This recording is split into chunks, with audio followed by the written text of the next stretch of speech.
بالك انا عشان اسمي نور. فانا وانا صغير فهمت يعني ايه نور. يعني احنا طول عمرنا في عمارة كنا بندرس المشاريع من خلال صور مصورين. هي العمارة باظت لما بقى فيه مهندس معماري. الموضوع اللي احنا كنا بندرسه زمان اللي هو ان المعماري شخص واحد او حد فاهم كل حاجة. فاهم كل حاجة، دي برضو خدعة شوية. انت كنت بتحب الرسم وانت صغير؟ انا كنت بحب الرسم. لما انت بتدرس العمارة بتفهم الشخص من ان انت تخش بيته وتبص عليه وتتفرج، فتفهم هو اختياراته عاملة ازاي. اغلب المباني المبهرة اللي بنشوفها حوالين العالم احنا في الحقيقة ما شفناهاش على الطبيعة، يا اما شفناها في صورة على انستجرام او في مجلة او في موقع معماري. والغريب ان ساعات لما تروح تشوف نفس المبنى بنفسك تكتشف انه مش بنفس الابهار اللي شفته في الصور. وده يخلينا نسأل نفسنا سؤال مهم: مين الشخص اللي بيصور الصور دي؟ وازاي بيقدر يخليك تحس بجمال المبنى من مجرد صورة؟ وهنا يجي دور المصور المعماري، الشخص اللي قادر يحكي قصة المكان، بيعرف يختار اللحظة والزاوية والإضاءة، وقادر إنه يخليك تحس بحجم المبنى أو هدوءه أو حتى الفكرة اللي اتصمم علشانها. كل ده من مجرد لقطة. علشان كده ضفنا النهاردة المصور المعماري نور الرفاعي، واحد من أكتر الناس المبهرة بالنسبة لي في المجال ده، وموجود معانا النهاردة علشان يحكي لنا رحلته من دراسة العمارة في كلية الهندسة لغاية ما بقى واحد من أهم المصورين المعماريين في الوطن العربي. فأهلا بيكم في عمارة الناس.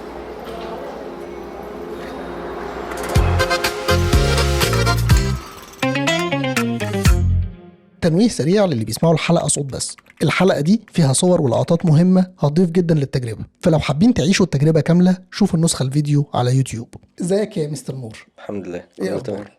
كله حقيقي انا كويس. بجد بشكرك جدا ان انت لبيت الدعوة بتاعتنا. خلاص انا اول ما كلمتك بصراحة انت ما تأخرتش وجيت على طول. الحمد لله. وبجد يعني انا سعيد جدا ان انت موجود معانا النهارده، لان انا على المستوى الشخصي انا بحب شغلك قوي، عشان هيك شكرا. وشايف ان هو ان انت بايونير في الحته بتاعتك وبتقدم حاجه ممكن مش معتاده عندنا في مصر، وما شاء الله بتعملها حلوه قوي. فانا عندي اسئله كتير جدا احنا محتاجين نقعد نتناقش فيها على مدار الحلقه اتفضل. كلها، فانت اكيد. هتجاوبنا وهتفيدنا بجد، هتفيدنا انا على المستوى الشخصي وهتفيد اكيد الناس اللي بتتفرج علينا. ان شاء الله. السؤال اللي بجد محتاج اساله لك في الاول ونبتدي بيه الحلقه هو التحول من العماره للتصوير. يعني الاول العماره ولا التصوير بالنسبه لك؟ وجاوب اجابه صريحه. اكيد انت قصدك ايه الباشن فين حاليا؟ الباشن عامة مم. هو يمكن حاجة هتفهمك ليه في علاقة ما بين العمارة والتصوير، وهي رؤية أو البحث عن ممكن بقى تسميها الجمال، ممكن تسميها الحقيقة، ممكن تسميها آم، المعنى، آم، ممكن تسميها في يعني القصة. مم. هي رحلة بحث، اوكي. بس هي بصرية مم. عشان ما اقولكش فيجوال. لا قول اللي انت هي عايزه. هي رحلة اكتشاف بصري، وبتكتشف ان في خصائص معينة موجودة بتديلك أحاسيس معينة، وبتبدأ تبحث عنها. فالموضوع كله بصري من أول ما أنا كنت طفل بيرسم، وبعد كده اكتشف إن في حاجة اسمها كاميرا، أداة هتساعده إنه يطلع ال الرؤية اللي هو شايفها الحاجه اللي دي بتشوفها ديت اه مم. بشكل أسرع. ولكن كانت في الأول مشكلة، لأن أنت وأنت بترسم التخيل بتاعك شغال أكتر. مم. فاهم؟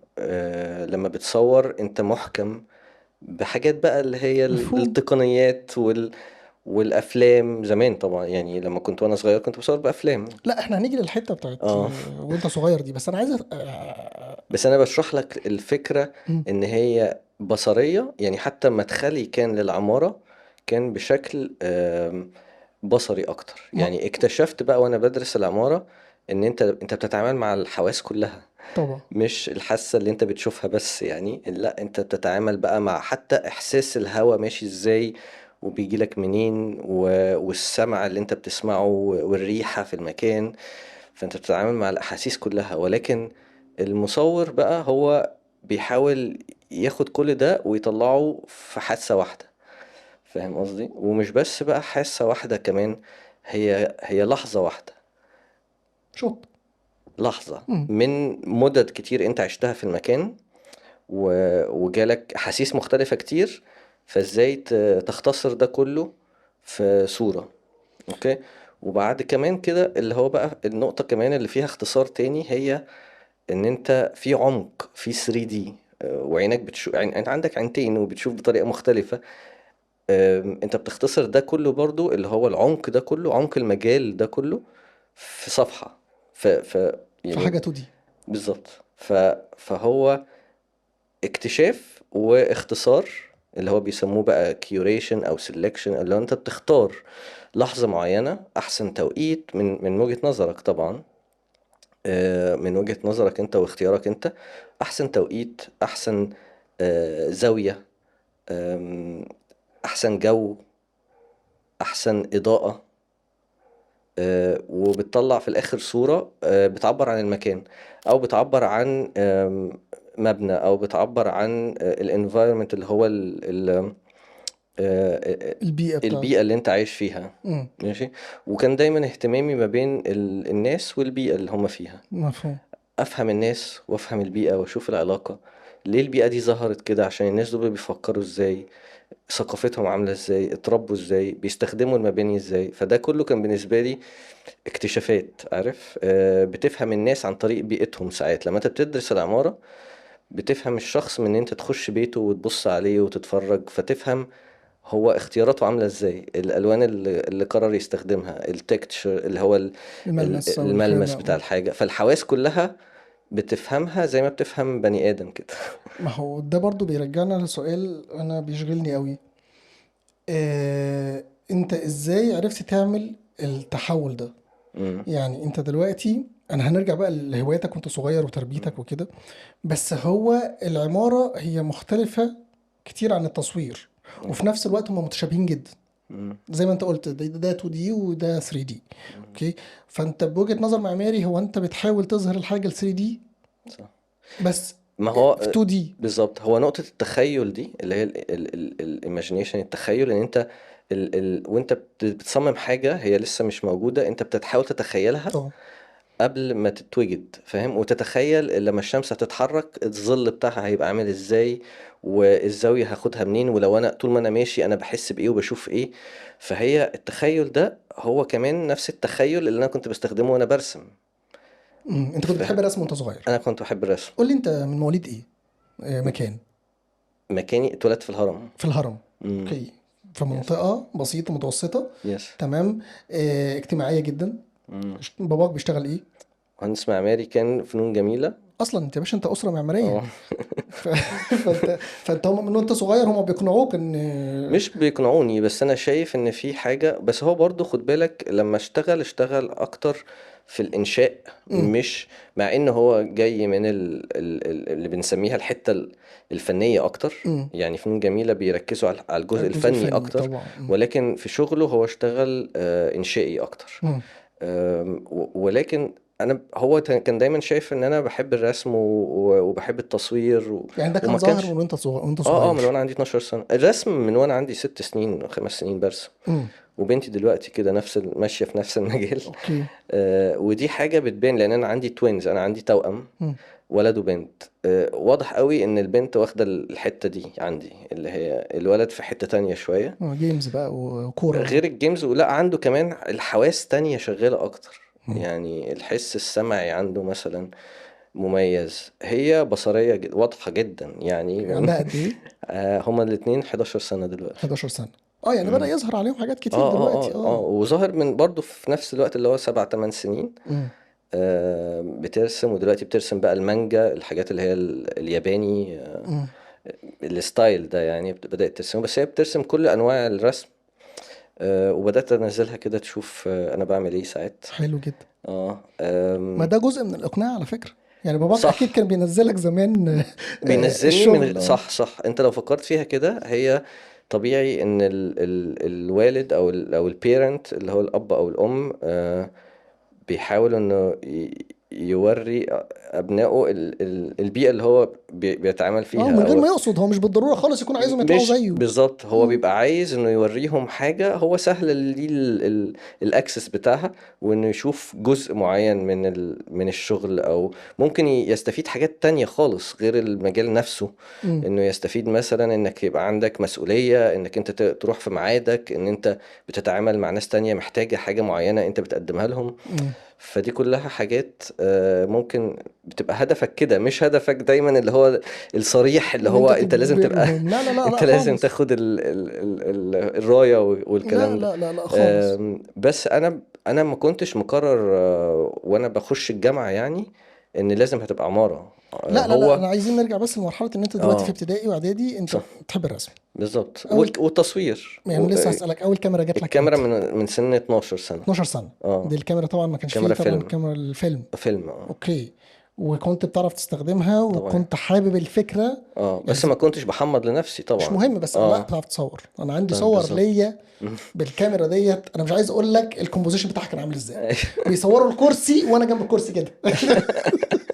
ففي ايوه الوقت ايوه ده فكره ان انت تعرف تمسك كاميرا صح، وبتعرف تختار فريم وتعرف، دي ايوه كانت بالنسبه لك كانت حاجه اه موجوده وبتعملها من وانت أيوة. صغير. من وانا صغير انا بعمل التكوين اه. وبرسمه، وبقيت بقى دلوقتي بقطعه، يعني اللي هو بظبطه واشوف العدسة اللي انا بستخدمها عاملة ازاي، والكلام ده كله ده من ايام الفيلم. اه من ايام الفيلم. طب اه، وكنت بروح بقى المعمل احمض واتصدم بقى كل صدمات عمري، كل وصدمات ايه بقى الحاجات اللي بتتحرق؟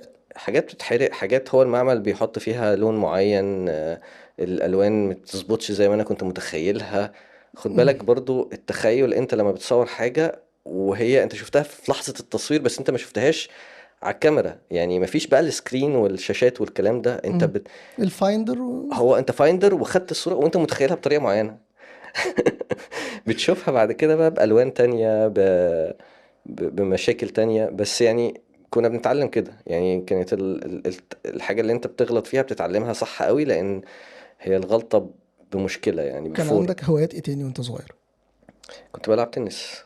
تنس. اه، دي رياضة يعني، دي مم. دي الرياضة اللي كملت فيها. مم. كنت بلعب تنس وكان ليا ترتيب وبلعب بره كنت يعني. دحيح في الدراسة؟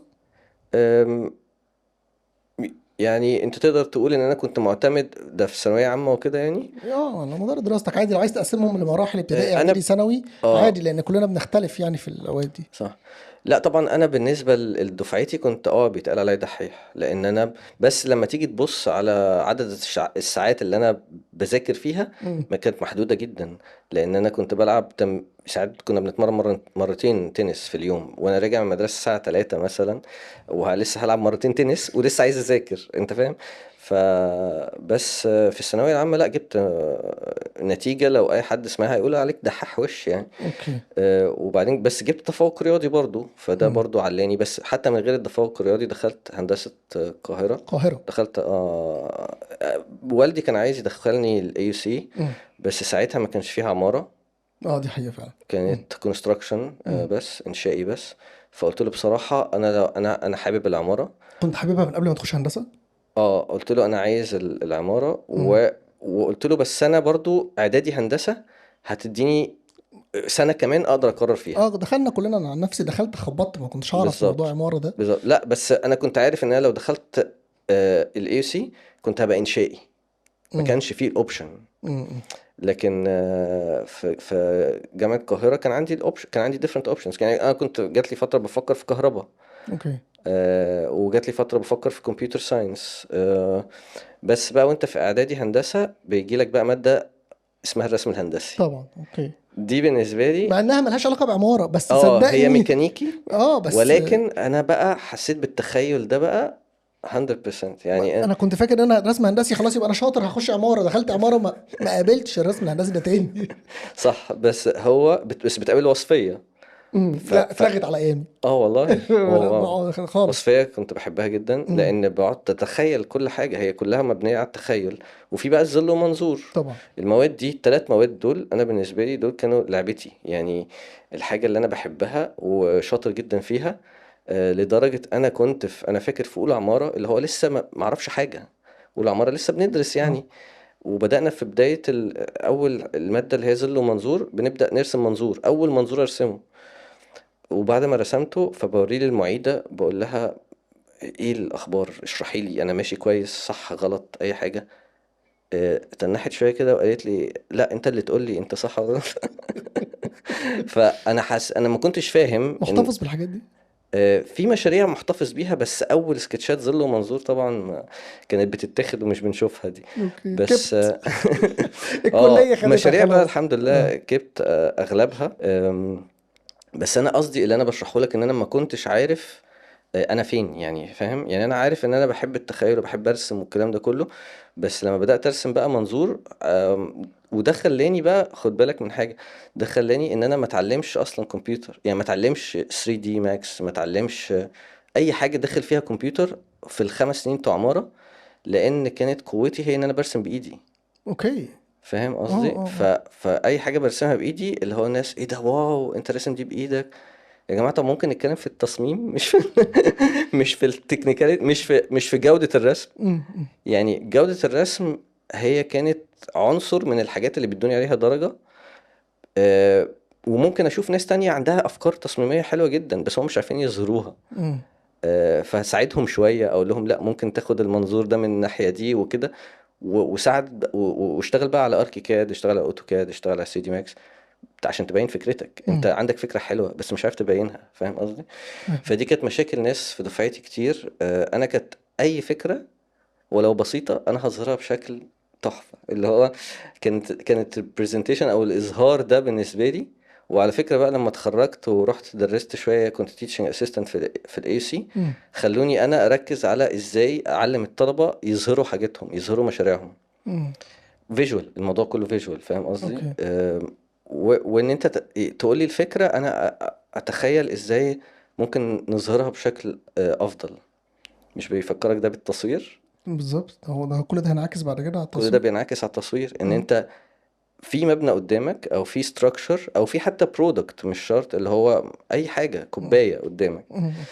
ازاي تظهرها للناس، ازاي تبينها بشكل افضل، ازاي تبين ازاي تبينها بطريقة الناس تحس ان دي ليها قيمة. بس انت في مرحله قبل التخرج انت لسه موضوع التصوير ما جاش في دماغك خالص؟ ما كانش في دماغي تصوير معماري، ولكن كنت بصور. بتصور عليك هوايه؟ بالظبط.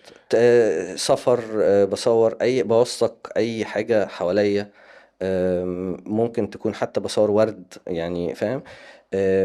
طبيعي اي حد في الاول بالذات وانت في الصغير بتبقى اكتر بتصور حاجات اللي هي في البيئة او في طبيعه. الطبيعة.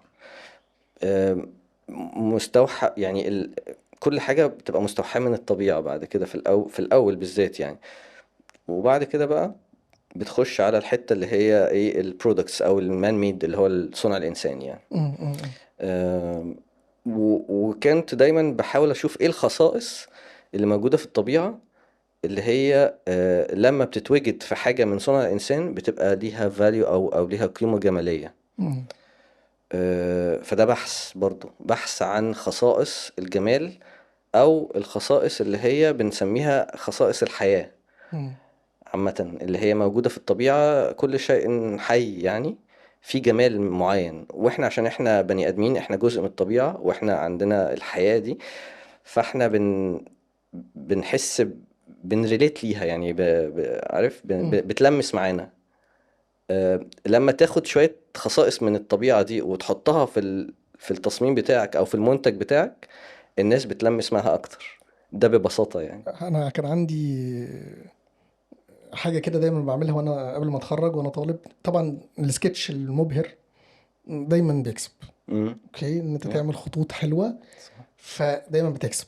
وزي ما انت بتقول الدكتور يشوفها على طول يديك درجه حتى لو كان في ناس احسن منك كديزاين، صح. ولكن انت عرفت تبهره بشكل فيجوال. صح. فانا كنت احب، انا كانت اختي دكتوره بيطريه، كنت اوكي. باخد منها الكتب بتاعت التشريح، اه. العضلات. اوكي، تحفة. مفيش كيرف ربنا خلقه سبحانه ايوه وتعالى ايوه ايوه. غير لما يطلع شكله انا حلو. انت لما تيجي تشوف المشاريع اللي كنت انا انسبايرد بمثلا حاجة في طائر، وبتلاقيها كتير، وبتلاقيها حتى في، فاكر لما بيقولك القطر مثلا الشينكانسن بتاع اليابان مستوحى من الطائر اللي من هو الطائر، عشان ما يكسرش. يفرغ الضغط بالظبط. هو الطبيعة هي على فكرة هي مش جمال بصري هي وبس، مصدر الهام حتى وظيفي. هي وظيفي في الأساس. مم. وعلشان الوظيفة دي تعمقت قوي فهي بقت وصلت لجمال معين، فاهم مم. قصدي؟ مم. أي حاجة أنت لو بتيجي تصممها وبتاخد وقتك فيها قوي، وفيها إخلاص قوي، بيطلع فيها نوع من أنواع الجمال.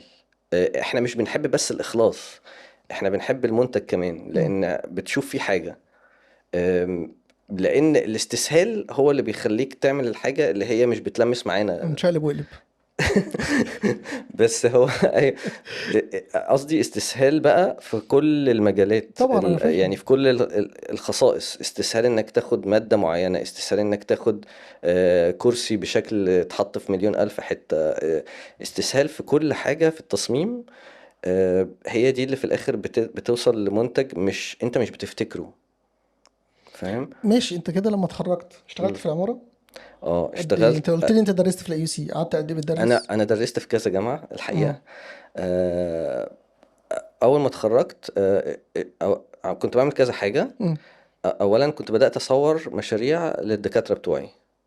اوكي. مشاريع معمارية مشاريع معماريه موجودة اه. موجوده للدكاتره بس انا بتوعي. على حسب اللي انا اعرفه ان انت كنت اول حد يعمل كده في مصر. ما كانش في حد اه. ظاهر قوي ان هو مصور معماري. وعلى فكره هي خدت مني وقت برضو عشان اقول ان انا مصور معماري لا انا يعني. اللي انا اقصده ان انت ما كانش ليك ريفرنس حد مثلا صح. انت رحت اتعلمت تحت ايده لا. واستفدت منه. اه. يعني انا لما من ساعه ما اتعرفت عليك وشفت شغلك، لا انا اعتقد جه بعدك كذا حد اوكي، بس اللي ابتدى الموضوع في مصر كنت انت، صح؟ مم. يعني انا مش غلطان، يعني انا مش ده تقصير ايوه مني يعني. التخصص ده بالذات اه يعني هو بره بقى مصر موجود في كتير طبعا، بس انا هوسبيتاليتي. بتكلم هنا. اللي هو تصوير الاوتيلات وكده كان اوكي. موجود. وكان في تصوير فرش اكتر، فرش حلو. برودكتس يعني اللي هو تصوير منتجات. ماشي، ايه اللي خلى الدكاتره اصلا تقول تعالى صور لي مشاريع؟ يعني شافوا عندك ايه؟ انت دلوقتي لسه ما ابتديتش شغل، امم. تمام؟ امم. فازاي الكليك ده لا، حصل؟ ما هو انا في الجامعة كنت غير ان انا برسم، انا بصور. يعني انا المصور بتاع الابحاث بتاعت المجاميع بتاعتنا كلها، امم. فاهم؟ فهم شافوا شغل كتير تصوير غير الشغل الرسم. يعني انت وانت في الجامعه في المشاريع خلاص بدات تكليك عندك حته ان انا ممكن اصور عماره، فبقيت بتنزل ايوه وتصور؟ طبعا. اهميه التصوير. بص، انا من وانا في اولى عماره انا فهمت اهميه الفيجوال. اوكي. يعني من اول منظور رسمته وانا عارف قد ايه ده ممكن يبقى مبهر. امم. فانا فهمت قوه الفيجوال، قوه او القيمه البصريه في المجال المعماري.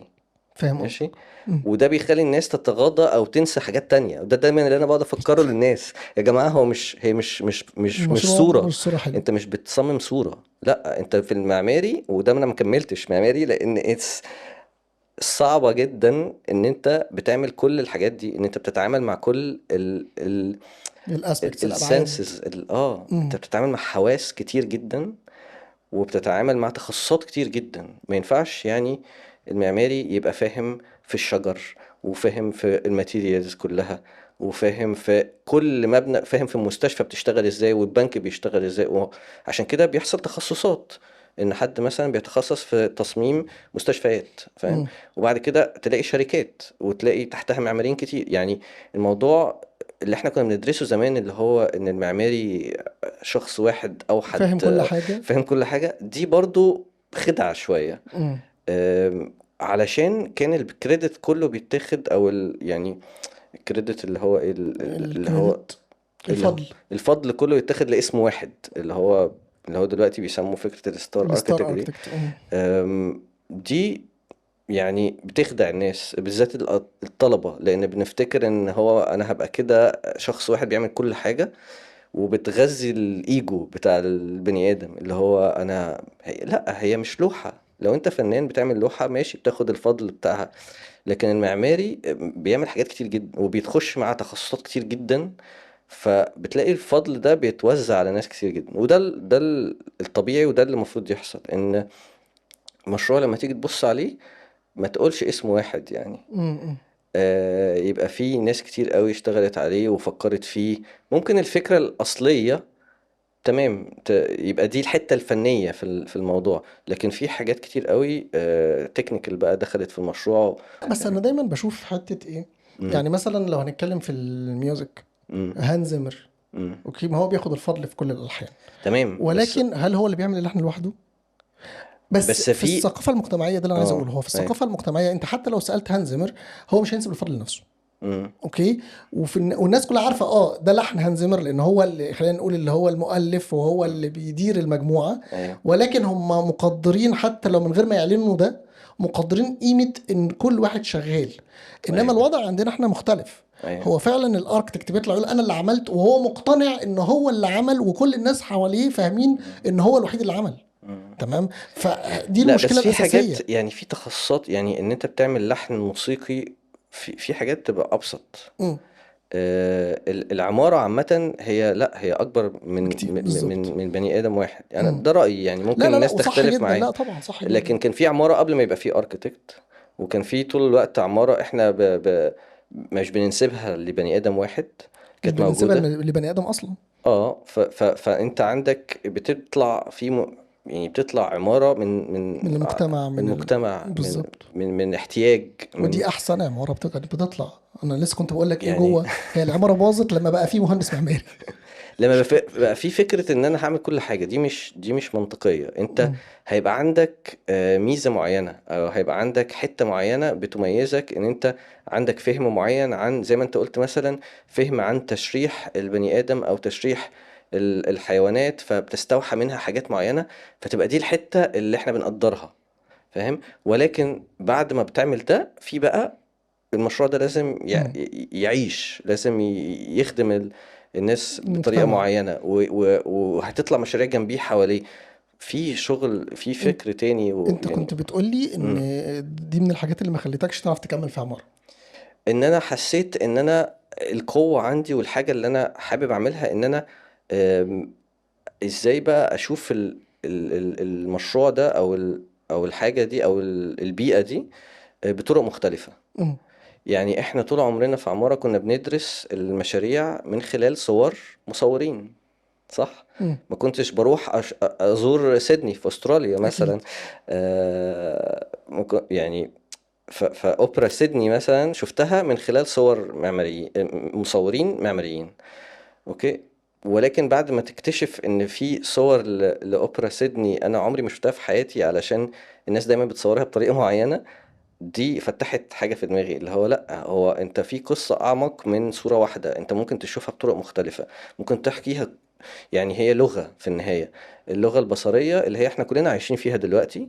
محدش، يعني الناس اللي بتفهم صوري مش بيتكلموا لغتي، فاهم؟ وبيفهموا السيكونس، اللي هو ترتيب الصور انا حاططها ازاي، ده بقت لغة.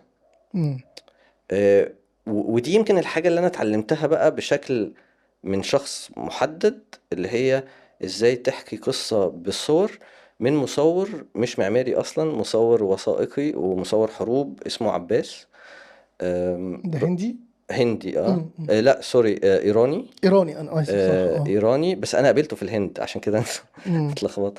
هو إيراني، كان رايح يعمل ورشة في الهند، وانا كنت بحب الهند جدا، كنت عايز اروح وعايز اقابل عباس. هو اصلا عايش في فرنسا كان، الله يرحمه يعني، هو الله توفى. يرحمه. الكلام ده كان من فترة ده كبيرة. كانت في مرحله، انهي مرحله؟ لا ده كان في مرحلة كنت خلاص، انا كنت مصور معماري. وكان بالك قد ايه متخرج؟ كان بقالي كان بقالي مثلا 7 سنين 7 سنين، وكنت اه. ممارس بالك قد ايه تقريبا؟ لا ممارس بقالي ال7 سنين انت من سبع. ساعه ما اتخرجت يا دوب، هو الفتره الصغيره اللي خلينا اشتغلتها؟ نرجع تاني اه. من ساعة ما اتخرجت. انا كنت شغال في مكتب تصميم مع صلاح ذكري، اوكي. معماري، بارت تايم يعني يعتبر، ممتاز. مش طول الوقت. كان عندي بقى وقت ان انا اصور مشاريع، كان عندي وقت ان انا كنت بدرس في كذا جامعة. اوكي. كنت بدرس في الاي يو سي، كنت teaching assistant design. وكنت بدرس بقى في أكاديمية بحرية architecture photography. اوكي، في كورس كده في بحريه؟ ده elective طب ده course، حلو يعني قوي. اختياري فاهم يعني. قصدك، اه. انت كمعماري لسه بتدرس العمارة، عندك كورسات اختيارية كتير، كان منها بقى البيئة ودراسة البيئة، وكان منها interior design، وكان منها تصوير معماري. اوكي. فأنا قالوا لي طالما انت practitioner، يعني انت ممارس للمهنة، تعالى فدرس معانا المادة دي، حلو مادة قوي. إلكتيف. فبدأت بقى جزء كبير منها ان الناس ازاي تشوف الاول قبل ما تمسك الكاميرا. يعني مش هينفع اخش عليهم كده اقول لهم كلكم اشتروا كاميرات فاهم؟ اخر موديل يعني. وكان لسه ما فيش يعني موبايلات كانت ضعيفة جدا، يعني موبايلات ما كانتش تقدر تطلع صورة محترمة يعني في مم. الوقت ده اللي هو بقى وقت 2007 وكده. آه، ف ف كنت بدرس في الجامعتين دول، وبشتغل بارت تايم ديزاين، وبصور مشاريع كل فين وفين لما تيجي. اوكي، اللي هم بس بتوع الدكاتره اللي انت كنت حكي لي عنهم. وواحده مم. واحده بقى وورد اوف ماوس، اللي هو حد بيقول لحد، حد بيقول لحد. ده صور لي كذا، ده صور لي كذا. خد بالك برضو لسه بداية السوشيال ميديا ما كانتش ظهرت قوي، مم. ما كانش فيه انستجرام، وكان بدأ الفيسبوك اول خطوات ليه يعني في اوكي. 2007. فكانت الناس بتقول لبعضها، وكان عندي عملت ويب سايت كده وعارض عليه شغلي. فأي حد من بره مصر لما بيدور على مصور في مصر في المجال ده كان بيلاقيني. حلو قوي. ف بس قعدت كده كذا سنة بشتغل في الحاجات دي. وبعدين واحدة واحدة بقى بدأت اللي هو الوقت بتاعي ما يسمحش ان اعمل كل ده.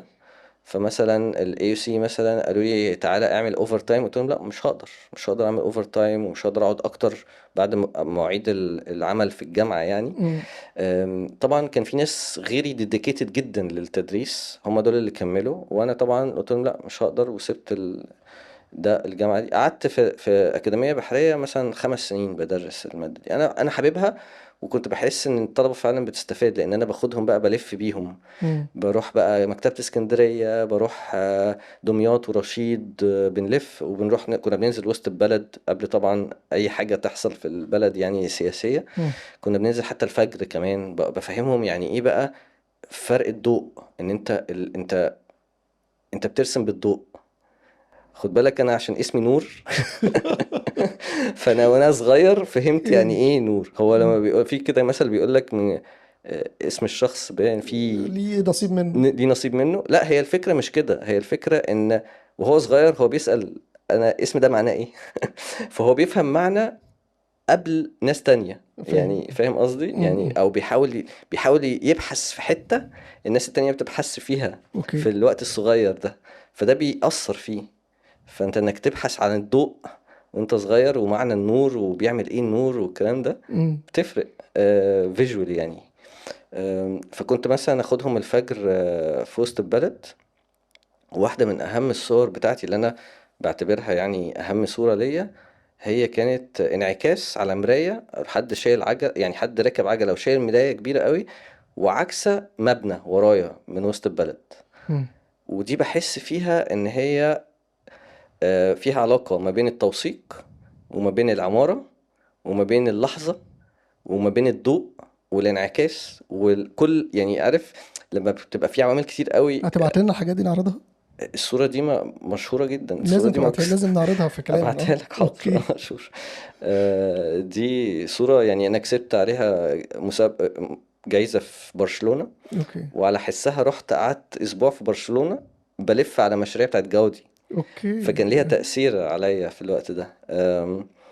فهي وهي بتربط ما بين التوثيق والعمارة. ودي حاجة أنا بحس إن ليها قيمة مهمة جدا، أنا بقى مم. دايما بحاول أكمل فيها.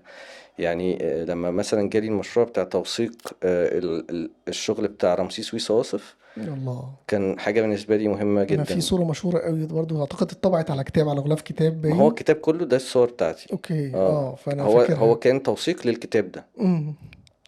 طبعا بدأنا بالارت سنتر في الفحرانية.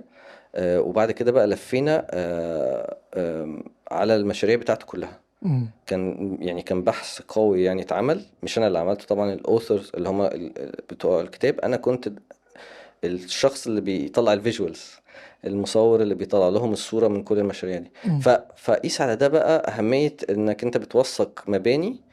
أنت مش عارف المباني دي هتكمل ولا مش هتكمل.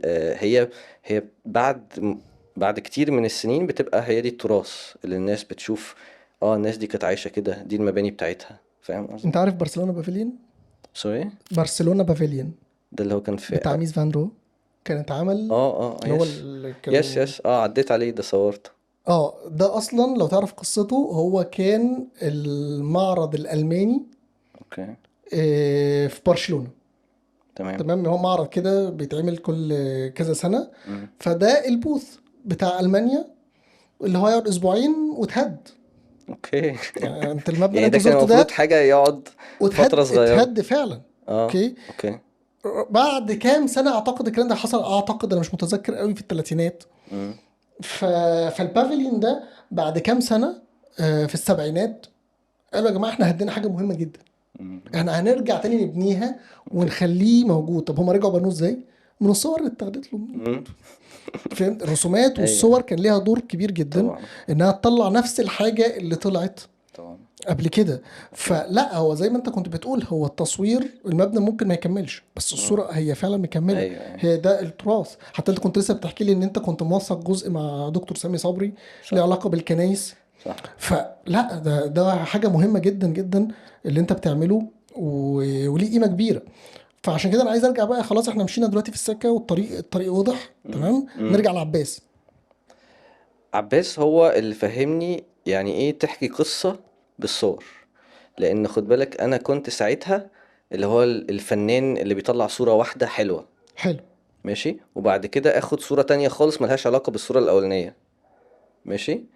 فمفيش عندي تريس او مفيش عندي ناراتيف. علاقة او قصة ما بين اول صورة وتاني صورة وتالت صورة وهكذا. فعباس علمني مش بقى في مش في الشغل المعماري، ولكن علمني في التوثيق عامة انك انت تحكي قصة ونعرض ونطبع. كنا دايما بنطبع الصور.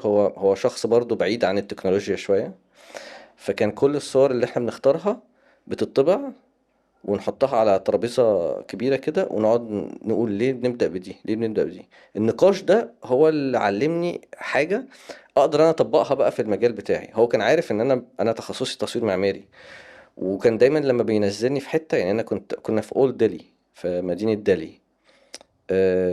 كنت بقى انا كنت مهتم بالمدينة القديمة والمباني اللي هي عند مثلا السبايسز ماركت، اللي هو السوق بتاع السبايسز. اوكي. اه، الشطة. الشطة والحاجات دي. اه. مم. فكانت علاقة بقى المباني وازاي الناس فوق بعض وازاي الدنيا زحمة، بس بيستخدموا الأماكن وبيعرضوا وبيحطوا الحاجات دي عشان لازم تتنشف على السطح كده بطريقة معينة. كان كل يوم بس أنا بنزل كنت أنا غصب عني بروح أتجه ناحية البيوت، ناحية المباني، ناحية علاقة الناس بالبيئة اللي هم عايشين فيها. وكنت برجع واضح قوي ان بقيه الجروب اللي احنا فيه بيصوروا من وجهات نظر مختلفه تماما. مم. أم، فان انت بقى في الاخر تحكي قصه عن مدينه دالي بكل الصور دي، ده كان تحدي. يعني كان احنا بنقعد مش نتخانق، ولكن بنجادل بعض، اللي هو ليه انت بتحط دي قبل دي، ليه اهميه دي، وتقعد نتناقش. فالبروسيس دي او الطريقه دي فهمت منها حاجة، اللي هو فهمت طريقة تفكيره من يعني انت الآخر. شوية الصور اللي انت بتحطها الكاروسيل على الانستجرام دي مش بقعد كده؟ أفكر فيها، يعني دي، لا، دي محطوطة بالظبط يعني. مدروسة علشان تحكي قصة المكان. اوكي. أنا بقعد أفكر فيها انت مش كده شرط. هتخليني انا اركز والله. أيوه. لا، وهتلاقي المصورين اللي زي في نفس المجال بنركز في ده. يعني احنا مم. في لغة ما بيننا. خد بالك اللغة لما بتتقال انت مش شرط كمتلقي تفهم كل كلمة فيها زي ما احنا بنفهمها. يعني مثلا حد شاعر بيقول شعر، ماشي، انا ممكن افهمه، بس افهمه بليفل معين، يعني في حتة معينة، وهو يكون في معاني انا ما وصلتليش، في معاني ده اعمق. طبيعي، وحتى في العمارة. وفي مم. كل عمل فني، مم. فاهم قصدي. فالفيجوال بقى اللي هو الشكل البصري ده كمان في نفس الكلام. علاقة الصور ببعض وعلاقة ان انت تحطها بطريقة معينة فيها قرارات كتير بناخدها. اوكي. وممكن ما يبقاش محتاج ان انا اشرحها، فاهم قصدي، مم. ولكن ممكن حد ياخد باله من حاجة ونقعد نتكلم عليها. هي دي الميزة يعني. وانا دايما كمان برضو بربط ما بين عشان كده لما قلت لك الشعر، لان الشعر كان في الزمن ده هو اللي دلوقتي اللغة البصرية. كان مم. زمان هي سمعية، ما كانش عندهم الصورة، وما كانش الرسم هو كان اهم حاجة هو الشعر، مم. وكان الشاعر باختياره للكلمات هو اللي بيحكي القصة. اكيد. بيحكي قصة. وكان في انواع بقى من الشعر، اللي هو مفهوم. شعر بقى ان انت تمجد حد، الرثاء، الهجاء والحاجات دي كلها. وكان في شعر الوصف. اوكي. الشعر ده هو اقرب حاجة للتصوير بالنسبة لي، مم. لان هو بيوصف حاجة موجودة قدامه، بس اختياره للكلمات واختياره هيشرح ايه اصلا. يعني انت، ما احنا الاتنين مثلا مشينا في شارع معز، ليتس سي مثلا، انت اخترت تبص على حاجة معينة وتقول لي عليها، وانا اخترت ابص على حاجة تانية واقول لك عليها. الاختيار ده هو اللي بعد كده بيتحول لان دي صورة، انت بتصور دي وانا بصور دي، بس في الاساس انت شفت حاجات وانا شفت حاجات مختلفة. تمام. مفهوم. حتى بقى لو احنا صدفة ان احنا شفنا نفس الحاجة، احنا ممكن نشرحها بطرق مختلفة. تمام. شاعر الوصف ده بقى اللي هو كان بيقول لك ان هم قليلين، ولكن ده السهل الممتنع، اللي هو بيشرح لك حاجة هي موجودة وانت ممكن تحس ان هي حاجة عادية جدا، اللي هو الاوردينري، يعني الحاجة اللي انت بتعيش فيها كل يوم، ولكن هو بقى بشرحه وبطريقته وباختياره للكلمات حسسك بقيمتها. حسيت الله، ده في جمال معين في حاجة معينة في الحاجة اللي انا عايشها كل يوم دي. ده التصوير اللي هو ده اللي انت ال- بتحاول تعمله ده اللي انا بحاول بالتصوير. اعمله بالتصوير المعماري بالظبط. ان انت بتحاول، عشان كده انا بقول لك انت الصور اللي انت بتطلعها هي مش مجرد حاجه هاي كواليتي. لا، هي فعلا دايما انا بحسها، حتى لو ممكن اكون ما عنديش المعلومه اللي انت تقصدها، او ما عنديش القصه اللي انت عايز تحكيها، مم. ولكن انا دايما شايف، حاسس باختلاف. مم. اوكي، علاقه ظل ونور، علاقه خطوط ببعض، علاقه المبنى بالمكان اللي حواليه. تمام. كل الحاجات دي بتقول ان الشخص اللي بيصور هو شخص فاهم يعني ايه عماره، هو شخص فاهم يعني ايه كونتكست، او يعني ايه مجتمع. اوكي، وازاي العماره بتاثر في المجتمع بشكل ما، وازاي المجتمع بيكون شكل العماره بشكل اخر. كل الحاجات دي هو انت ممكن تكون بتقولها بشكل تلقائي لان انت دارس عماره. يعني انا اليقين اللي بيوصل لي ان مستحيل ان الشخص اللي بيصور الصوره دي ما يكونش معماري. مم. طب ده حاجة حلوة. فاهم قصدي؟ هو ده الفرق، لا هو فاهم معماري، قصدك. ومش اه. بس معماري، مش مهندس. اه. وده انت حتى دلوقتي شرحته. انا ما يفرقش معايا انفذ، ما يفرقش معايا ان انا انزل اعمل حصر، ما يفرقش معايا كل ده. انا يفرق معايا ان انا اصمم. مم. انا يفرق معايا حتى لو انا هصمم، انا ما بحبش اعمل برزنتيشن للمشروع بالكمبيوتر، مش عايز مم. اروح ناحيه الحته دي. مم. مش الطالب، مش، بص انت ما خدتش السكه بتاعت اللي احنا كنا اتربينا عليها. انت لازم تكون شاطر في كل حاجه عشان تبقى شاطر. مم. دي كانت واضحة فعلا. انا عايز ابقى شاطر في الحته دي، وده مم. الطبيعي.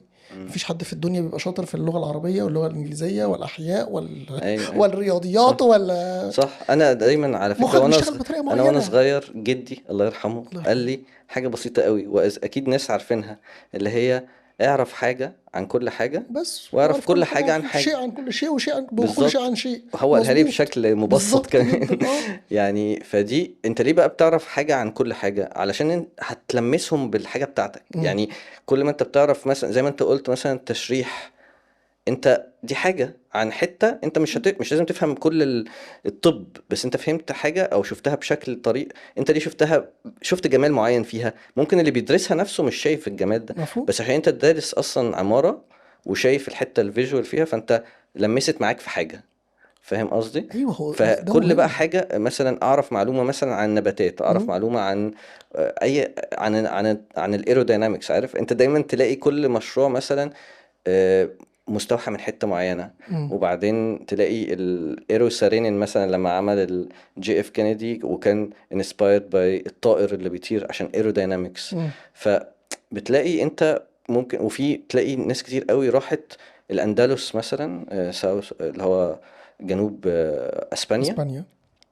وهم اجانب يعني، أمم.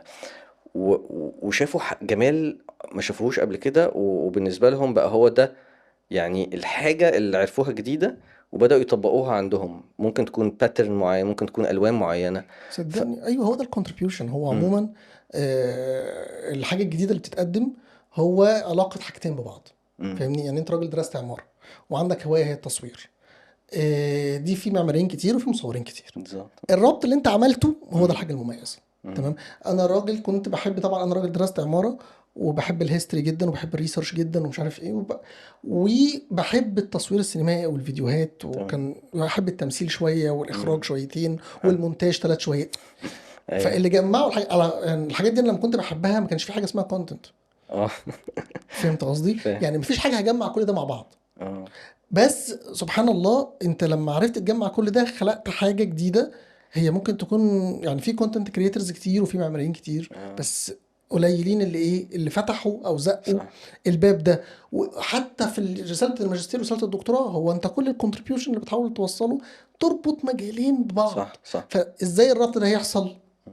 انت في ليك تخصص ليك تخصص بس عندك معرفه عامه بحاجات كتير، ايوه. بتفتح دماغك وبتنور دماغك وبتطلع افكار حلوه. يعني حتى كنا لسه عاملين حلقه من كام يوم، فكنت بقول ان عايزين نطلع نصيحه من الضيف يقولها للشباب الصغير. مم. جرب حاجات كتير.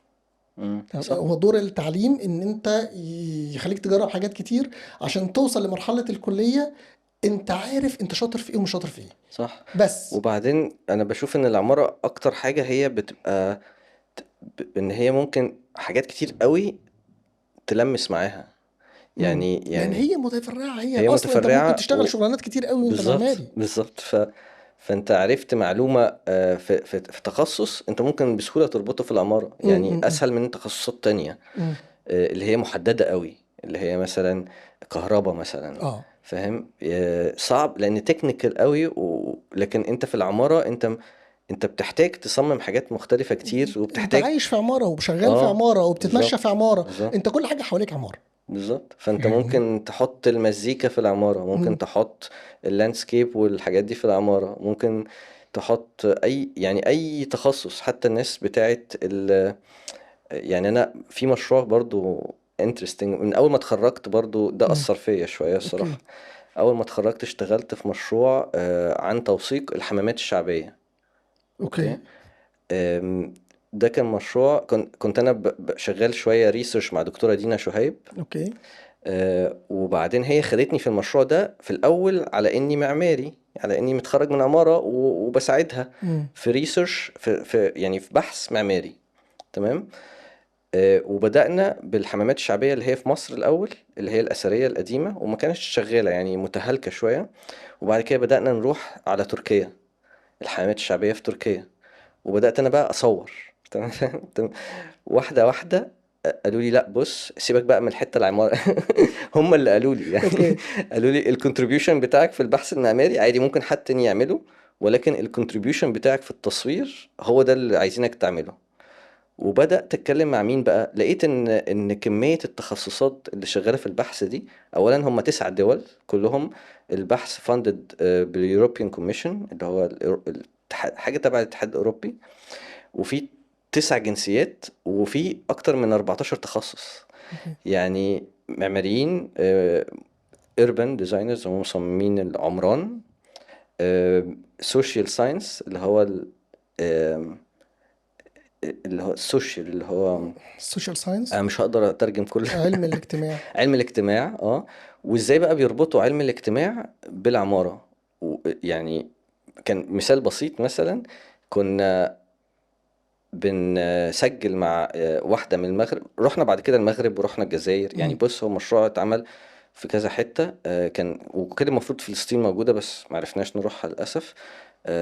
بس مثلا في المغرب كنت أنا بقى خلاص الأوفيشال فوتوغرافر المصور الرئيسي، فبمشي معاهم. حد مثلا يطلب مني صور لي التفاصيل بتاعة الحمام، تمام، دي تمام في تخصصي بقى هعملها مفيش أي مشكلة. لكن واحد مثلا يقول لي صور لي الناس بعد ما قبل ما بتروح الحمام وبتروح وبعد ما بتروح الحمام بيروحوا فين. فاهم؟ دي حاجة بره الحمام خالص. اوكي. انت كده دخلت بقى في البيئة بتاعتهم. الشوارع اللي بيمشوا فيها بيمشوا فين، بيجوا منين اكتر. وبعدين يقعدوا مع واحدة مثلا ست في اخر الشارع خالص او على مسافة 2 كيلو. هي جاية ماشي ستيل بس هي جت من انهي شارع. وبعدين يقولوا لها بقى ارسمي المسار بتاعك ومدته قد ايه، فهي ترسمه ويحطوه على الخريطة. وبعدين ننزل معاها نشوف المسار ده بقى في الواقع هو قد ايه. لان ده اللي هو بيسموه المينتال، اللي هو الكوجنيتيف الادراك. مابينج. اه اه بالظبط الادراك ادراكها. المكاني. بالظبط انت ممكن تدرك ان الشارع ده طويل عشان هو ما فيهوش حاجات، عشان بالظبط. هو ممل. مم. ولكن انت لما تنزل تمشي وتقابل ست هنا وتقابل صاحبتك هنا وتعدي على السوبر ماركت هنا، المشوار يبقى اسرع ايوه مثلا. فاهمك. انت ف الفرق ان انت تقدر، انت ممكن تتمشى بس على التريدميل، اه اوكي 5 دقايق اللي هو ما يكملش نص بالظبط. كيلو، تبقى بتموت. مع ان نفس الشخص يقدر يتمشى في المول بال3 4 ساعات، بالظبط. لو حسب المسافه هتلاقيه مشي 5 6 كيلو ما حسش بيهم. بالظبط. فدي كلها دراسات. انا كانوا بقى بيطلبوا مني، انا المصور بقى بتاع المشروع، اكتشفت بقى قد ايه انت عشان تقول قصة عن الحمام الشعبي في المدينة، انت لازم تصور المدينة كلها. فبقيت بلف على المدينة كلها واشوف الناس رايحة ازاي وماشية منين وعلاقة بقى الحمام ده اللي هو وان بروجكت، مشروع مم. صغير في البيئة كلها، في البيئة العمرانية كلها. مم. فده فهمني برضو ان التخصصات، ان انت حتى كمصور، انت اللغة بتاعتك هتختلف لما تيجي تتكلم مع تخصصات مختلفة. بمعنى هو كان مثلا سوري بتستخدم في different papers بقى، أوراق بحثية، ماشي. فمثلا التخصص بتاع الاربن ده هو عايز يصور مثلا زبالة مرمية بره وحاجات نيجاتيف، يعني حاجات سلبية موجودة في المكان، علشان يتكلم مع المير اللي هو اللي الشخص موجود، المسؤول الشخص العمده المسؤول في المكان، علشان يقول له احنا محتاجين نحسن من الحتة دي. فاهم قصدي؟ ناس تانية عن الهايجين اللي هو ال- اللي هو جودة بقى المية في الحمام وجودة الأرض والحاجات دي، فاهم؟ فتخصصات كتير جدا بتبين لك قد إيه إن العمارة أكبر لا بكتير هي فعلا، لا من إن العماره. هو حاجة فيجوال أو إن هي صورة بس. انا فاهم لما قصدي؟ قررت ان انا ابتدي كونتنت، انت تسمع عن حاجه اسمها الساينتفك جورناليزم او الساينس جورناليزم؟ أوكي، يعني مفهوم كاسم بس. لا كشغلانه. لا، معرفش إن هي دي شغلانة. انا بالصدفه كان بقالي سنتين تقريبا شغال في الكونتنت، خلاص بحاول اعمل التحول من العماره للكونتنت، وإذ فجأة الاقي جهه ما أمم، عايزه منحه، عامله عارضه منحه لحاجه اسمها ساينتفك جورناليزم، أوكي. وطالبين ان هو يكون حد عامل ماجستير او دكتوراه، أمم، حد بيمارس الصحافه أوكي. بشكل او باخر. أمم، بس هو ما كلموش ككونتنت، هم عايزين كتابة. كتابه. المهم إن لقيت كل الريكويرمنتس، كل الحاجات المطلوبه هي تنطبق عليا، بس انا مش عارف انا مقدم على ايه. أوكي. اكتشف يا سيدي، دخلت واتقبلت. طيب دخلت، ها يا جماعه الكلام على ايه؟ قالوا لي بص، في إيه، انت لما تكون راجل ريسيرشر، انت راجل عالم دلوقتي، بتحب عايز تعمل ايه؟ عايز تنشر بيبر في جورنال معين، أمم، اوكي؟ فانت تمام. عملت ريسيرش، عملت بحث علمي تمام. ونشرته. أمم. مين اللي بيشوفه؟ يا اما اللي الناس اللي في بيقيموك، نفس يا اما الناس التخصص. اللي في نفس التخصص. اه. هل انت راجل ماشي في الشارع عمرك عمرك هتعرف ما احمد او هتقرا عمرك ما هتقرا البحث بتاعك. اه. مستحيل. اه. طيب في ناس بقى دورها ان هي تكون فاهمه توصل يعني ايه ده. ريسيرش، امم. فتقرا البحث صح. تبسطه في مقال صح. وتنشره في مجله علميه، بس مش المجله العلميه اللي هي بتاعت البحث، لا مجله علميه للمهتمين بالعلوم، عامة اه. شغاله على تبسيط العلوم. تمام. اه. تمام. امم. فالراجل ده ايه مواصفاته؟ لازم يكون يعرف يقرا بحث، امم. يعرف يحاور الباحث ويطلع منه صح. المعلومات، هو حلقة الوصل ما بين الناس المتخصصين والمخصصين قوي والناس العامه. والناس اوكي. تمام. فاكتشف ان دي شغلانه، وشغلانه على اه. فكره ليها قسم في كليه اعلام اوكي. عندنا، وليها كارنيه، وطبعا هي بره معروفه جدا. امم. واغلب المؤتمرات انت لازم عشان تروح تحضر مؤتمر، فانت الصحفيين اللي موجودين هناك دول مش صحفيين عاديين، هم ايوه. صحفيين علميين. امم. فاذ فجاه انا اكتشفت ان الكونتنت اللي انا بحاول اعمله وفكره تبسيط العماره هي ما هي نفس الحته. ايوه. انت بتحاول تشوف حاجات معماريه وتبسطها علشان خاطر تقولها للناس العاديه. صح. فيا جماعه اللي انا بعمله ده، الهبل اللي انا بعمله ده طلع في الاخر شغلانه يعني. قالوا لي اه شغلانه وليها كارنيه وليها مش عارف. امم. ففي بعض الحاجات الصغيره اللي احنا ممكن نكون ما بنقدرش قيمتها، ايوه. ولكن لا هي مهمه جدا وليها دور مهم جدا جدا مهما كانت بسيطه. وخلينا نقول برضو عشان احنا شبه بعض في حاجات كتير في اللي احنا بنعمله، هو هروب بشكل او باخر من خلينا نقول الزخم اللي امم. حصل في العماره في امم. الفتره الاخيره. اوكي. يعني انت راجل بتحب العماره ودخلت عماره ودرستها ومستمتع بيها وعمرك ما كرهتها، امم. بس في الاخر هتطلع تشتغل مهندس معماري، يبقى في الاف اذا ما كانش ملايين المهندسين المعماريين. امم. فانت بتحاول تميز نفسك بشكل او باخر علشان خاطر تكون ما تنافسش الناس دي كلها، ما ايوه. تبقاش شخص عادي، تبقى امم. شخص بيقدم حاجه جديده. ويا سيدي لما هتنافس تنافس 5 6 10 20 احسن ما تنافس مليون واحد. فهمت قصدي؟ انا بشوف ان هي لما انت بتبحث في حاجة او في مم. حتة معينة مرتبطة بيك، هتوصل للتميز ده. مم.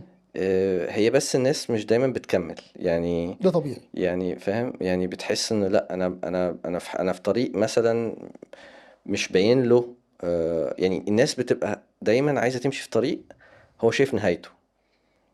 فاهم قصدي؟ طبعا ده اكيد. وده بحسه شوية استسهال يعني، او عايز حاجة بسرعة. طبيعة بشرية صدقني، في ناس بتبقى عايزة انا بتحب الريسك بصراحة وفي ناس ما بتقدرش. انا بصراحة لما مشيت في الطريق ده مم. عمري ما كنت شايف نهايته، بس انا كان الفضول هو اللي بيمشيني يعني. حصل. انا ماشي عشان انا عندي فضول ان انا اكتشف. انا عارف ان فيها فاليو، انا عارف ان فيها قيمة، ماشي. ولكن عمري ما تخيلت في الاول ان ده هي دي شغلانتي وهي ده اكل عيشي والكلام ده ما هو ده خالص. فاهم؟ السؤال، هل احنا الناس محظوظين؟ بقى لما بتشوف ان اه. انا مشيت في الطريق ده مم. بتمشي فيه، بتقلده. ما هو او طبيعي. اي حد بيمشي هو عارف عايز طريقه. ريفرنس، عايز ايوه. حد مشي قبله. عايز ريفرنس بالظبط. ولكن عشان تميز نفسك من الاول انت محتاج تمشي في طريق انت مش عارف هو نهايته فين، او الخطوه الجايه ايه. ولكن ايه اللي بيوجهك هو فضولك وحبك لحاجه معينه. ومش دايما هتلاقي فيها قيمه يعني، لان القيمه دي هتظهر بعدين لا يعني. بس هو سؤال واحد دلوقتي، اه، هل لو مفيش انكم بيجي لك من الطريق ده هل كنت هتكمل فيه؟ انا ممكن اجيب انكم من حاجه تانية. ما هو انا كنت بعمل كذا حاجه. امم. انا مش بعمل حاجه واحده معتمد عليها 100% او يعني 100%. لا، انا كنت بعمل كذا حاجه. ففي توزع يعني، في توزيع للدخل يعني. فاهم؟ امم. حتى ولو حاجات صغيره ولكن بتساعد. ولكن ما كانش من الاول خالص ان هو ده دخلي لا ده انا بقول الرئيسي. لك احنا محظوظين ان احنا ايه الطريق اللي مشينا فيه، خلاص هو بقى في نيد امم. محتاجه، في ناس عايزاه، صح. وعرفنا نكسب منه فلوس. بس تمام. اعتقد ان احنا لو كان عندنا الباشن في حتة تانية، امم. اوكي، وكان ممكن. ممكن ما كناش نوصل لل... بس انا بحس. للاستمرارية دي. صح، معاك امم. حق، وما اقدرش انا اتكلم على حاجه انا ما مشيتش فيها برضو. فاهم قصدك. ولكن اللي انا دايما بحسه ان لما من اللي حتى اللي بشوفه حواليا ان لما حد بيستمر في حاجة انا حتى دلوقتي مش شايف ان ليها احتياج قوي. الاحتياج بيتوجد بعدين. فعلا. فاهم قصدي؟ بس لما بيبقى الحاجة دي ظهرت واضحة، امم. وزي ما انت بتقول هي ممكن تظهر بس مش كل الناس تشوفها لان هي مش مبسطة، او ان هي ما تعملهاش تسويق بشكل ما. في بقى عوامل تانية كتير، وفي طبعا وده اللي بنسميه رزق. لان انت في النهاية عشان العوامل دي تجتمع في لحظة ما، هو ده رزقك الرزق بتاع بقى ربنا اللي هو طبعا سبحانه وتعالى. لان ممكن العوامل دي ما تجتمعش في نفس التوقيت. امم. فاهم؟ شوية عوامل تجتمع والموضوع ما يشتغلش عشان في عوامل تانية كنت محتاجها. بس في حاجات خارجة عن إرادتنا، ولكن اللي كان دايما اللي في إرادتك إن أنت تكمل وتبحث وتشوف الحاجة اللي أنت عندك فضول ليها وشايف إن فيها قيمة ما، أو حاجة هتفيد. أنت حتى ممكن ناس تانية مش شايفة إنها هتفيد، بس أنت شايف إن هي هتفيد. فأنت مقتنع ومؤمن بالحاجة دي. أنا دايما أمشي في الطريق ده حتى لو هتعب بقى. فاهم قصدك. فاهم؟ لأن في طرق تانية سهلة، بس أنا مش دي اللي أنا عايزه. أو يعني فاهم. انت لسه بتدرس يا نور؟ انا ناوي حتى لو يعني. كورسز؟ انا بعمل كورسز امم. بس مثلا واحد في السنة. مش بتحس و... بايه لما بتدرس انا المجال بحب انا بتاعك؟ بحب التدريس. فكرة وانا نقل، الافكار بتاعتك لجيل انا ده تاني. دايما بعمله امم. مع التيم بتاعي. انا عندي تيم اوكي. من المصورين ومن المساعدين. ودايما انا بتكلم معاهم وبشير يعني. انا دايما بحب ان انا اشارك المعلومة امم. من وانا في الجامعه يعني. يعني زي ما قلت لك، لو تفتكر انا قلت لك في الجامعه انا كنت بشوف ان عندهم افكار احسن مني في التصميم، كنت بساعدهم عشان يعملوها. امم. فاهم؟ فدي فاهم نقطه قصدك. مهمه قوي انا اكتشفتها في نفسي. انا ما كنتش دايما بحس ان دي منافسه. احنا بنكمل انا بعض، كنت اه. دايما بحس ان ده انا بكتشف حاجه وانت بتكتشف حاجه. ماشي؟ انت اكتشفت حاجه حلوه قوي، انا هساعدك ان انت تظهرها للناس. خد بالك ده اقدر اقول لك ايه. ده كانك برنامج مختلف عن البرنامج الطبيعي ان الناس متعلماه، او ايه، انذر كود كده اللي هو هشرح لك. انا عارف ان انا مبهم دلوقتي. لا لا تمام. ولكن المشاركة لما انا بشارك معاك مثلا، انا مثلا معايا 5 شوكولاتات ماشي، وشاركت معاك 2، ده معناها انهم قالوا من عندي بقى معايا 3 ماشي. ده البرنامج اللي الناس كلها عايشة بيه، اللي هو بيسموه logic of scarcity، اللي هو مفهوم ان الحاجة بتقل من عندي لما انا بشاركها مع الناس. اوكي، في حاجات بقى لما بتزيد. بتشاركها بتزيد، ايوه. منها النوليدج اللي هو العلم. مم. لما انت بتشارك مع حد حاجة معلومة، انا بتعلم دايما، يعني كل ما باجي ادرس حاجة انا بتعلم حاجات جديدة. مم.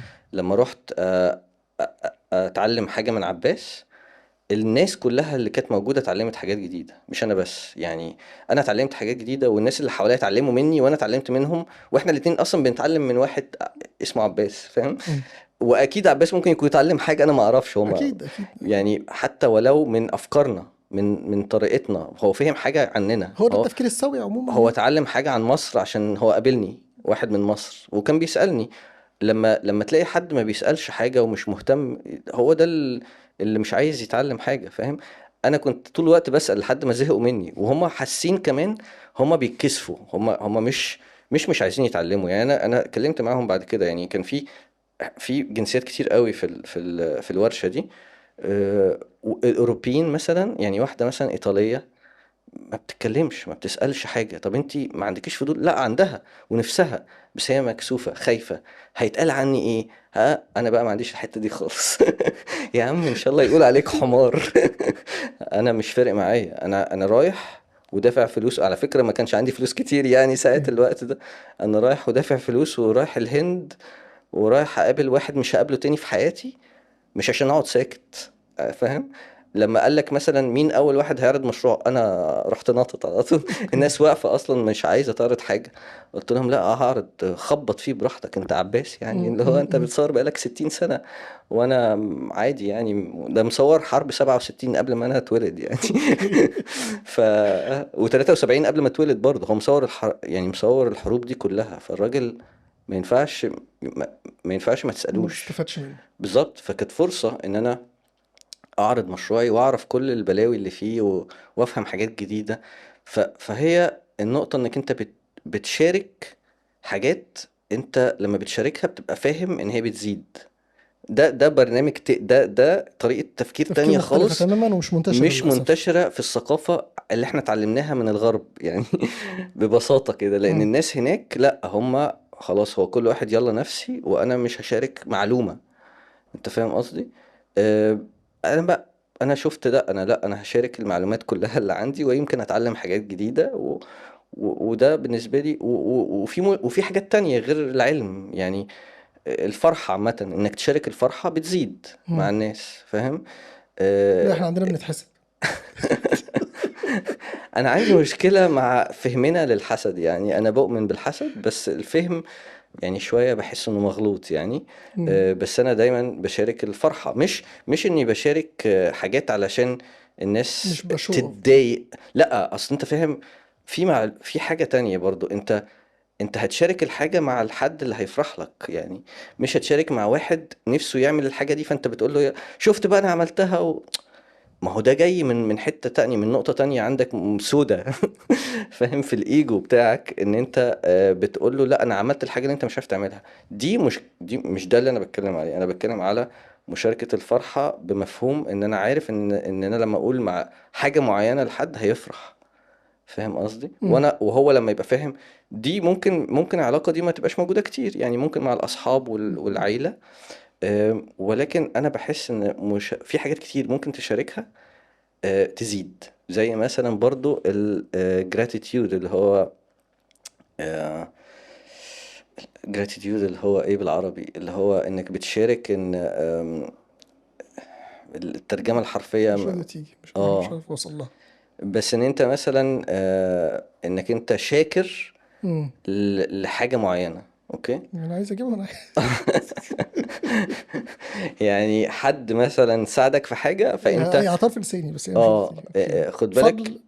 فضل. الفضل اللي هو انك بتشارك ان انت هي اه في كلمة ادق بس انا برضو هتيجي دلوقتي يعني. يعني دي الابسط، ان انت مم. مثلا ان انت ان الشخص ده ليه الفضل عليك في حاجة معينة، فانت مش مش خايف انك تقول كده، اه. او لان هرجع لك للنقطه دي. ليه الناس بتخاف او مش بتبقى عايزه تعمل ده؟ لان انت مجرد ان انت قلت شكرا لحد. هيتريق عليك. لا لا، مش النقطة في كده. اه. طب يعني في حاجات انا قصدي من وجهة نظرك انت، ان انت لما بتقول شكرا لحد كأن الشخص ده عمل فيك عمل لك حاجة، فانت محتاج بقى من البرنامج التاني بقى اللي مم. هو بتاع طريقة التفكير التانية، اللي هو انت لازم تعمل له حاجة في المقابل. مم.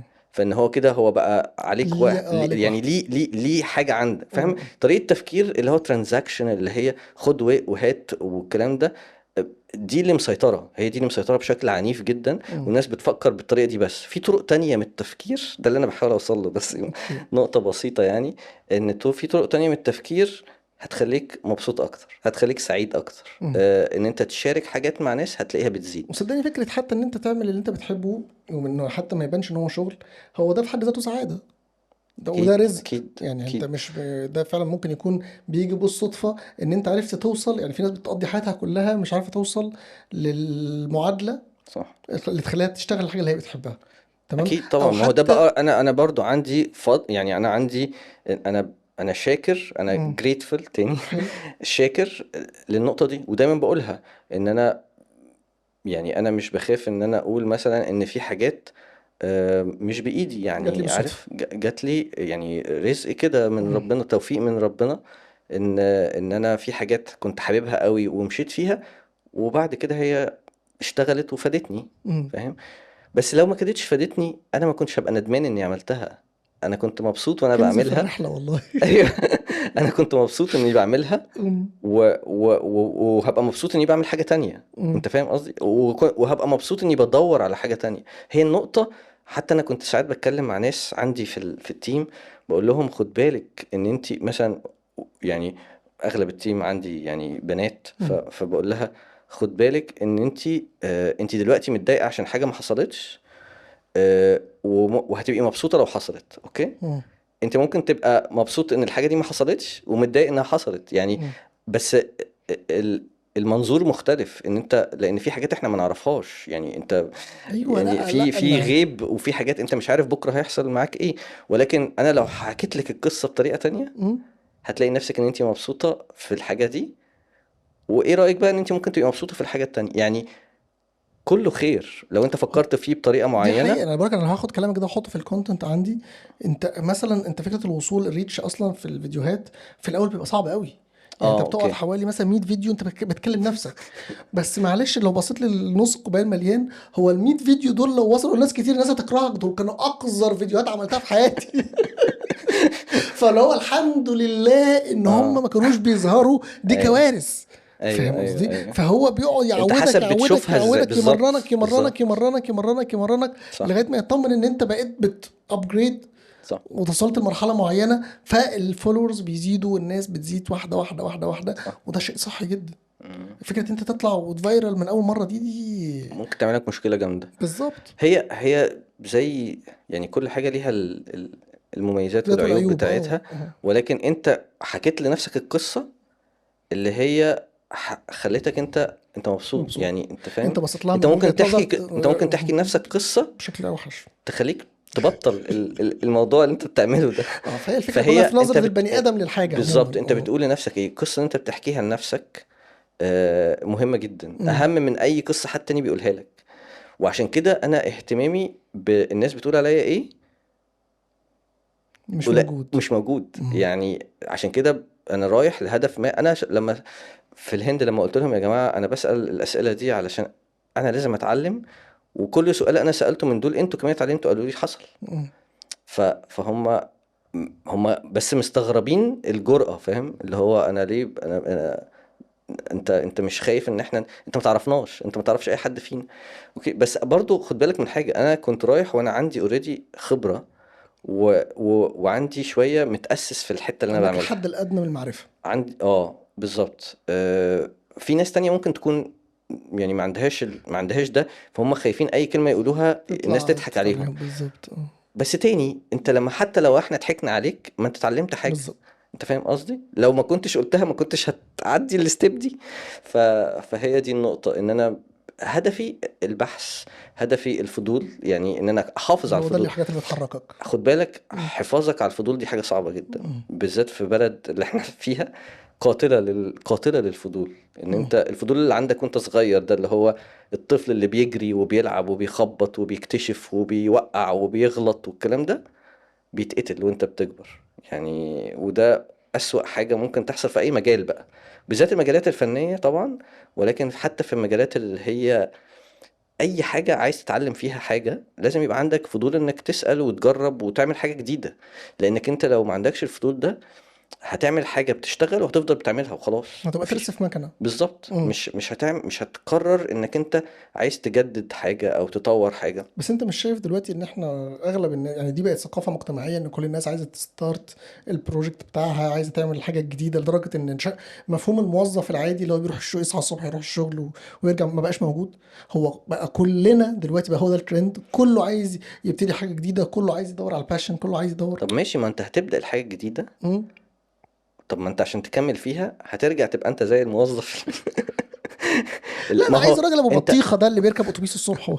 انا عايز ارجع يعني تاني، او في ناس كده اه وفي ناس كده، هي انا ليها قصدي، لا معادله. انا قصدي ان انت whatever الحاجة الكرييتيف او المبدعة اللي انت هتبدأها، هتيجي بعد شوية هيبقى فيها حاجات اللي هي متكررة، هتتحول لمسؤوليات. هتتحول لمسؤوليات، وناس هتشتغل معاك وهتبدأوا تعملوا حاجات وهتبدأ تقابلك صعوبات، مم. هتضطر تعمل الحاجات اللي هي بيعملها الموظف، بالظبط. بس بشكل جديد، شكل. زي ما بتروح كان بنجلاديش تقريبا، متصور الجامع الجميل اللي انت كنت مصوره، هتنزل تصور مول في التجمع بالظبط، بالظبط، عشان خاطر تاخد منه فلوس. بالظبط. خد بالك، هي انا ماشيه انا كده. انا ايوه، انا لما حكيت لك القصه اصلا بتاعت مم. بنجلاديش، انا رايح اصور اوفيس بيلدينج. اه يعني هو شغل كوميرشال انا جدا. رايح اصور مبنى، ممكن عادي الناس تمشي فيه وما تشوفش حاجه، يعني ما تشوفش اي جمال من الجماليات اللي الناس بتشوفها، ماشي. هما ليه بيجيبوني انا اصور؟ لان انا وصلت لمرحله ان حتى الاوردينري اللي هو الاوفيس اللي شكله طبيعي، اللي هو معمول بشكل تفكير فانكشن بحت، مم. تفكير وظائفي بحت، مم.